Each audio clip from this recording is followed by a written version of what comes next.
Merci d'avoir répondu à notre invitation.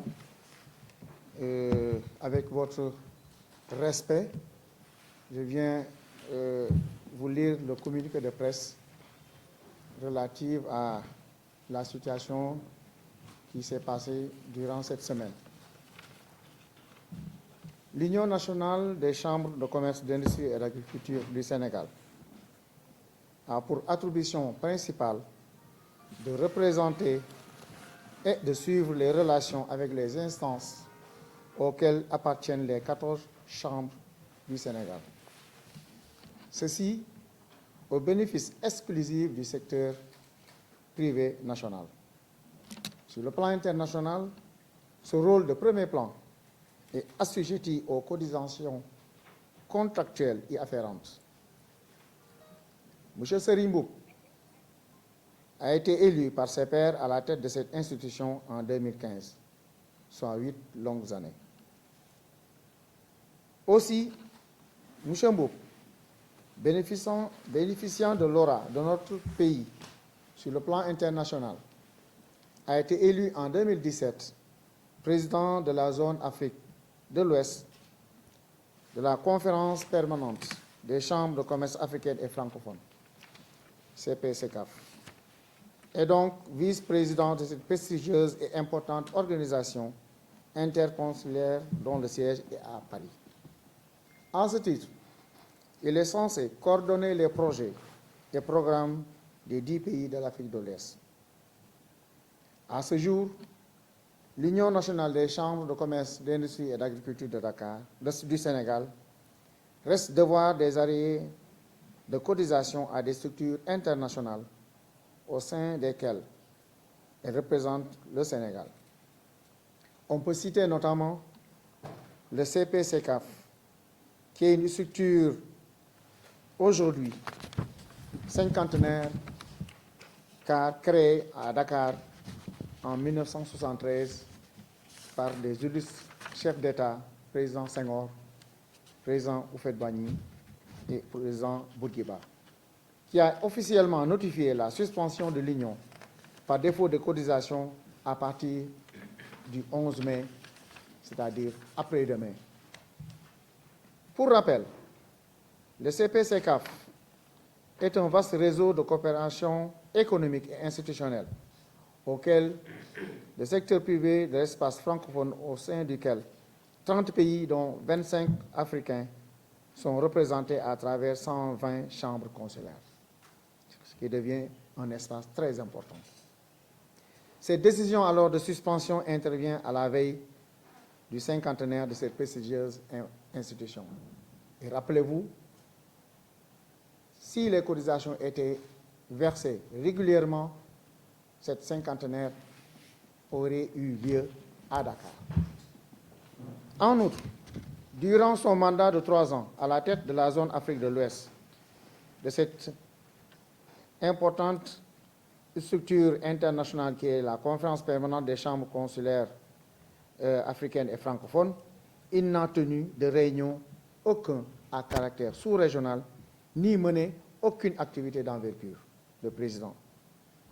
Au plan interne, sur le plan national, aucun jalon significatif dans le sens du positionnement de l'Union nationale des chambres de commerce du Sénégal comme interlocuteur privilégié des autorités n'a été posé.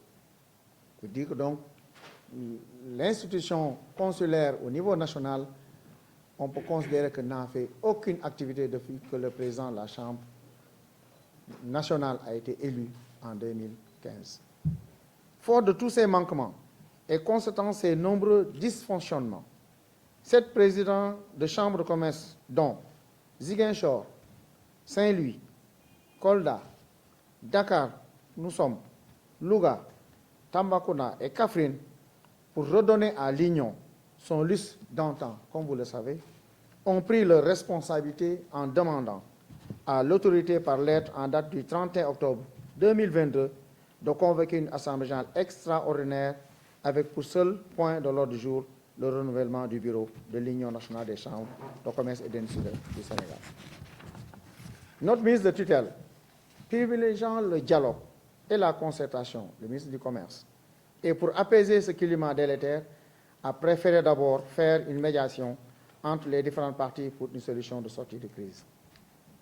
Cette médiation n'ayant pas abouti, le ministre demande donc dès lors, par lettre en date du 21 mars 2023, soit 4 mois après cette saisine, de convoquer l'Assemblée générale extraordinaire de lui en communiqué de cette date. Le 27 mars 2023, le bureau, statuant sur la question, fixe la date de l'Assemblée générale extraordinaire le 27 avril 2023 dernier. Par lettre en date du 12 avril, le président lui-même de l'Union décide, sans autorisation du bureau, de repousser la date de la réunion convoquée à la date du 4 mai. Le 28 avril 2023, il décide encore une nouvelle fois, sans concertation aucune, de repousser encore la date de l'Assemblée générale prévue le 4 au 25 mai, pour des motifs non fondés, comme la participation au Salon international marocain, programmé de longue date et connu de tous, parce que comme vous le savez, les rencontres de salons et de foires, c'est des calendriers internationaux qui se décident au début de chaque année. L'organisation des foires de la Chambre de commerce et d'industrie d'agriculture de Saint-Louis et de Ziguinchor, dont les présidents eux-mêmes lui ont pourtant notifié qu'ils ne sont pas demandeurs d'un report, parce que, selon lui, ces présidents ne seront pas présents, et c'est pour cela qu'il a notifié ses motifs pour reporter.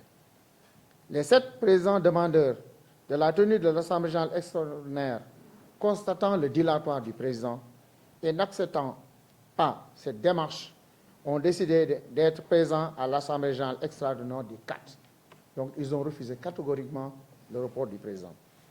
Ayant constaté l'absence du président de l'Union de cette réunion, la séance fut présidée par le premier vice-président en présence du représentant du ministre du tutelle, le directeur du commerce intérieur,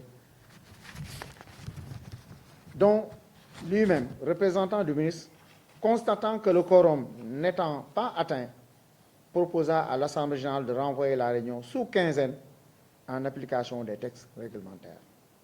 Ainsi, l'Assemblée générale extraordinaire de l'Union nationale des chambres de commerce, d'industrie et d'agriculture de Dakar, avec comme seul point inscrit à l'ordre du jour le renouvellement du bureau convoqué le 19 prochain. Le ministre du Commerce, vu la situation, n'a fait que respecter la procédure appropriée. Ce qui veut dire tout ce qui a été dit et accusé par le ministre n'est que de balivoir. Et il n'a rien de politique, car les chambres de commerce sont des espaces apolitiques. Voilà les faits. Rien que les faits et tous les faits. Rien que la vérité. Tout le reste est élucubration et tentative de manipulation de l'opinion. Donc, l'heure viendra et l'heure va sonner. La vérité sera rétablie. Très prochainement, le collectif des présidents des chambres de commerce et d'industrie et d'agriculture signataires tiendront une conférence de presse pour éclairer davantage la lanterne de l'opinion nationale et internationale. Je vous remercie.